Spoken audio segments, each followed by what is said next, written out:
So I'm just lost for words. I just don't know what to think. That this kid that I've known for 28 years could do something this gruesome.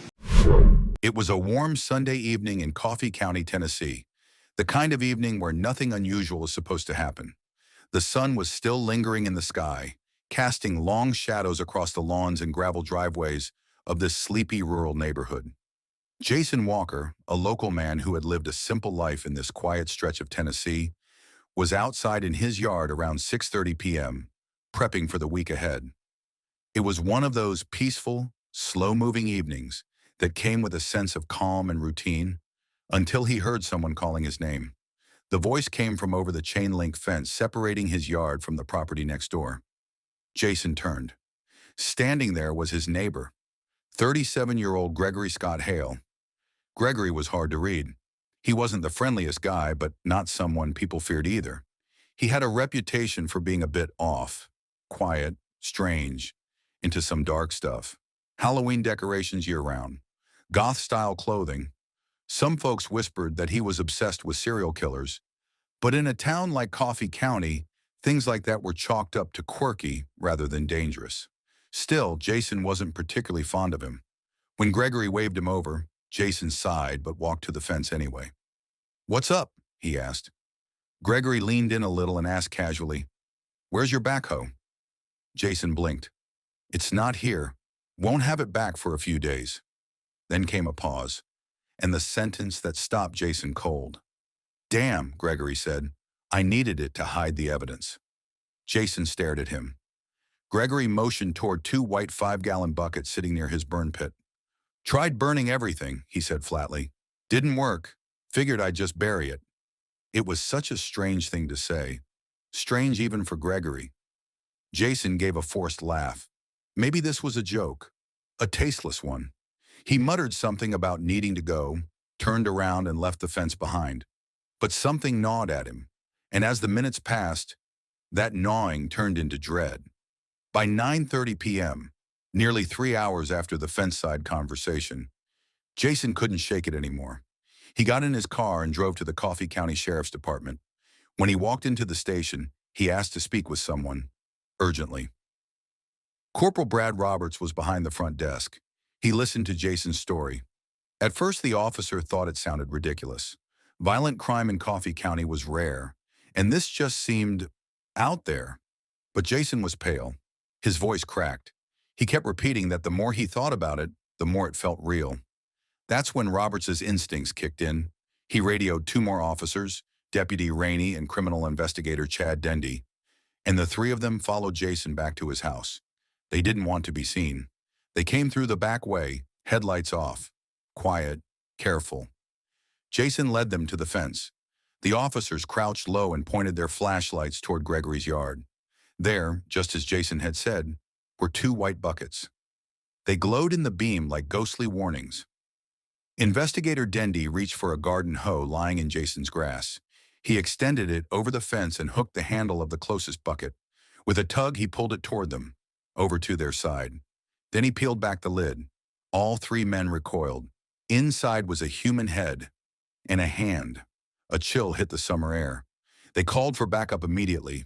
Crime scene techs were dispatched. Warrants were prepared. Everything had just become real, and something far darker than anyone imagined had been hiding right next door. With backup en route, the officers moved in. They entered Gregory's property, cautious, hands ready. They didn't know what they'd find. A struggle? A weapon? A man on the run? Instead, they found Gregory Scott Hale asleep. He was lying on a grimy couch inside one of the detached garages on the property. The room was cluttered, not just messy, but disturbing. Old Halloween props were scattered around. Fake severed limbs, rubber skulls, dark costumes, plastic blood. It looked like something between a horror fan's workshop and a haunted attraction. Only now it wasn't pretend. This was real. They woke him. Gregory looked up, dazed, but not surprised. When they told him what they had found, he didn't deny it.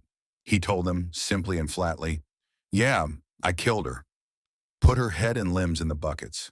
The rest is in the burn pit." There was no panic in his voice, no fear. just cold confession. When it was, and she never fought. She never did. And next thing you know, she's dead. And I'm like, huh, well, this is great. And I guess, I don't know, I got scared or nervous or I don't know. It was juicy. It didn't taste like blood, though. I mean, but it tasted like a charbroiled piece of steak. You really wasn't sure why she was dead? Why didn't you call somebody to come up there and check on her? Because something else is in control.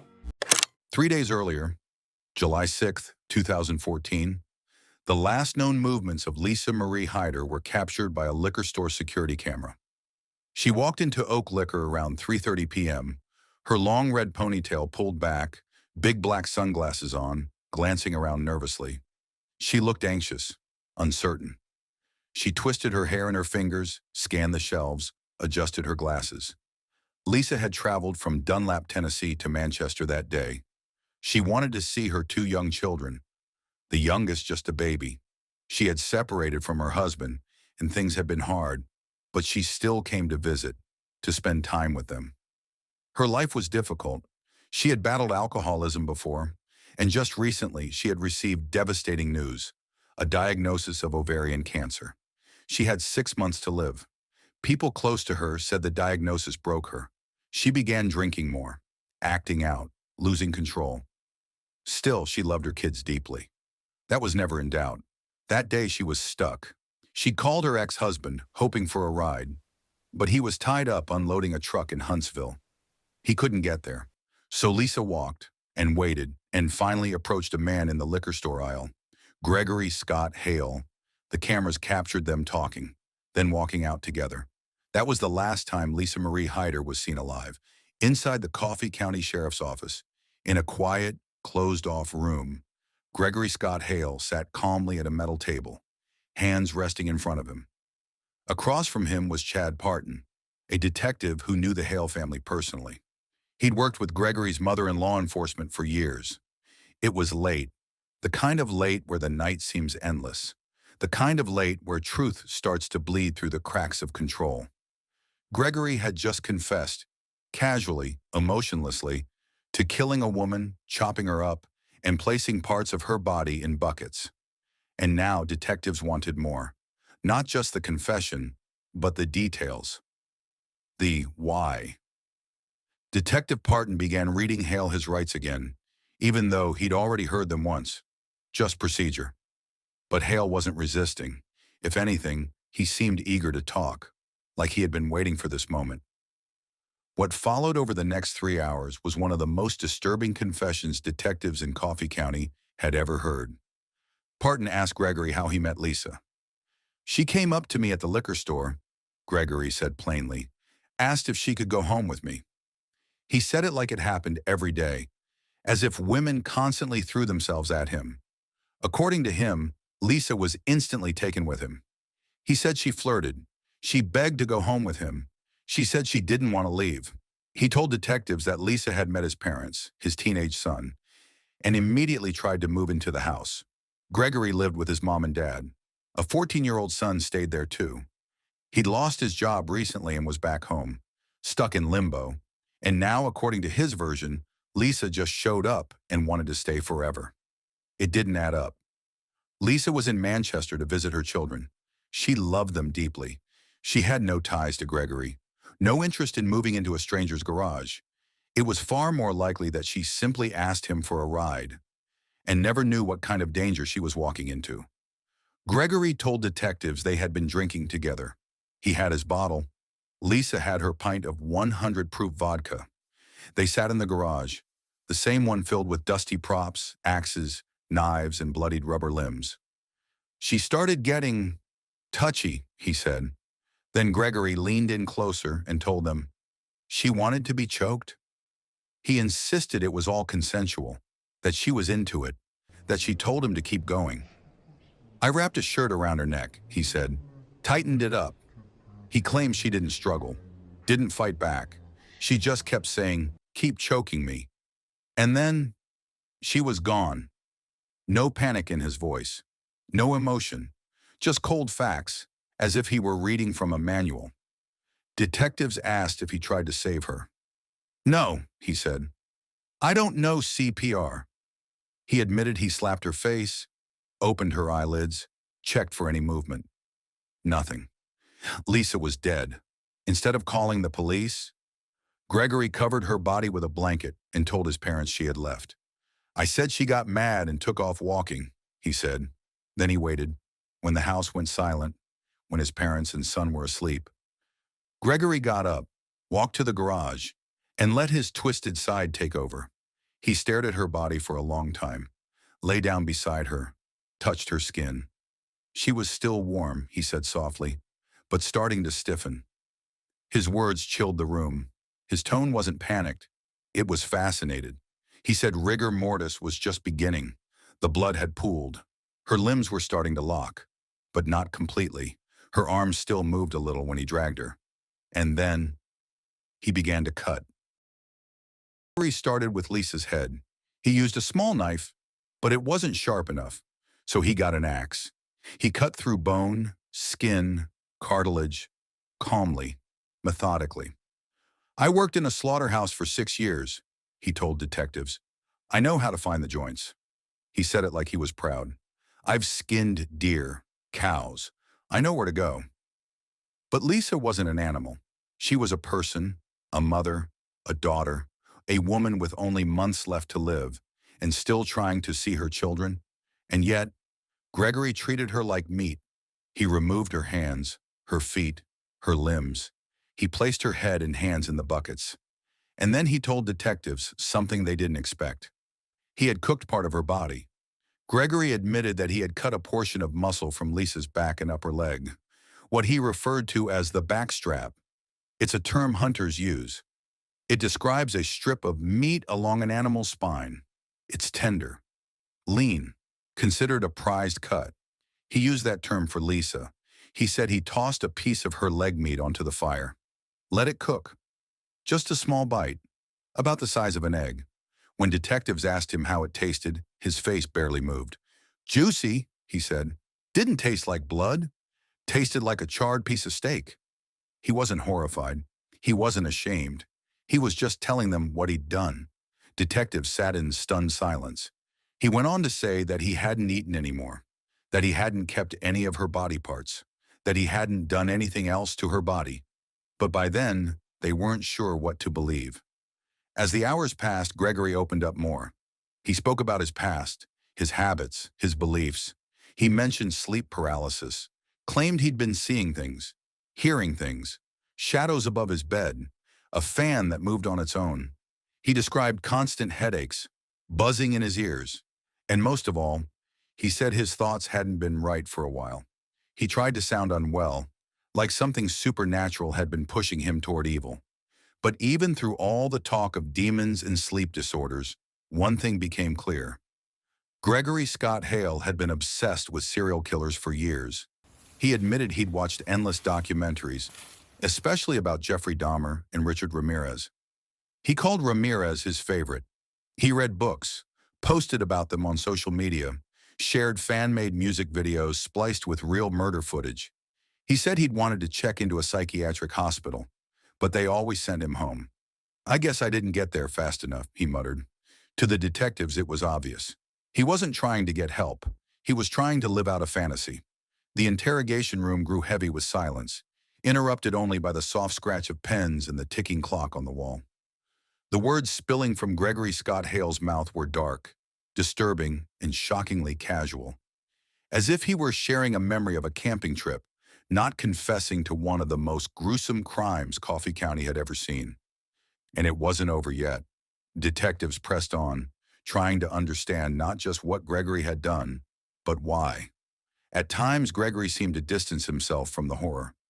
He claimed that when he killed Lisa, and later mutilated her, he wasn't really in control. "Something else," he said. "Something dark." He told detectives that part of him hoped Lisa was just unconscious, not dead, that maybe she had just passed out and would wake up. "I smacked her face, opened her eyes, checked her pupils," he said quietly. But she didn't move. He said he lay next to her on the concrete, stared at her, touched her cold skin, watched her body begin to stiffen, and then, almost proudly, he spoke again of the cutting, like he was trying to show off some dark knowledge. I flipped her over, cut her belly, reached in and pulled her heart out. Detectives asked what he did with it. I slung it across the driveway, he answered. When they asked why, he simply said his mom had been coming outside, and he panicked. Then he added something even stranger. Clyde kept smelling something. Clyde? The detectives asked. Yeah, Gregory nodded. The dog. After mutilating Lisa's body and eating a piece of her leg, Gregory began burning the remains in the fire pit outside his garage. He dumped limbs, parts of her torso, whatever he hadn't already stuffed into buckets. When detectives asked if he had refrigerated anything, kept trophies, he said no, but they weren't so sure. His answers felt too practiced, too calm. They pressed him again. Did you ever drink her blood? No.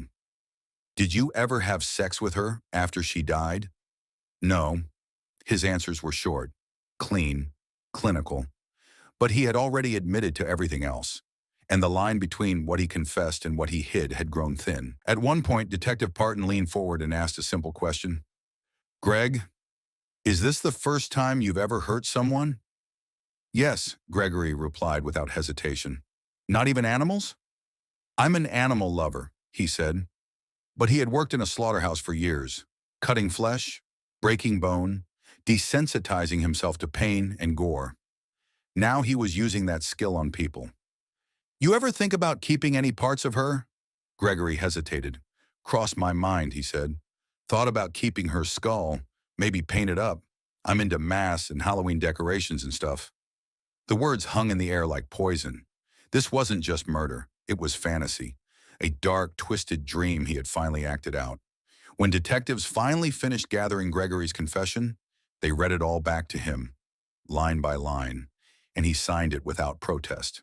But after the arrest and the months that followed, Gregory Scott Hale started changing his story. He claimed the system had wronged him. He said he was being targeted, persecuted for his religion. He told people that the government was punishing him because he was a Satanist, that he was misunderstood, that people were afraid of his beliefs, but investigators saw through it. Yes, Hale's Facebook was filled with heavy metal music and serial killer fan content. Yes, in his room was a hand-drawn Leviathan cross, a common satanic symbol, but it was scrawled on a wrinkled piece of notebook paper. Hardly the sign of an organized religious belief. On the same desk, a Star Trek DVD, a Borg Collective fan edition, no altars, no books of rituals, no candles or circles or markings of any kind, no connection to actual satanic practices, theistic or otherwise. The truth was simple. Gregory Scott Hale wasn't a misunderstood outcast. He was just a man who admired killers, who watched them, studied them, obsessed over them, and when the moment came, he became one. In January 2015, less than a year after Lisa's murder, Gregory Scott Hale pleaded guilty to first-degree murder. There was no trial, no drawn-out court battle. His signature was his sentence: life in prison. He would spend the rest of his days behind bars, locked away from the world in silence. Some thought he got off easy. Others believed he was exactly where he belonged. But for Lisa Marie Hyder's family, nothing would ever be enough. Lisa wasn't just a victim in a true crime story. She was a daughter, a sister, a mother of 6. She was a woman who had faced impossible pain, diagnosed with cancer, facing death, trying to stay connected to her children despite her struggles.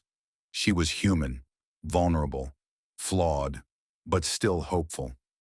She trusted someone who should never have been trusted. All she needed was a ride. All she wanted was to get home. She never made it. Gregory Scott Hale is no longer just a man with a strange personality and a love for Halloween.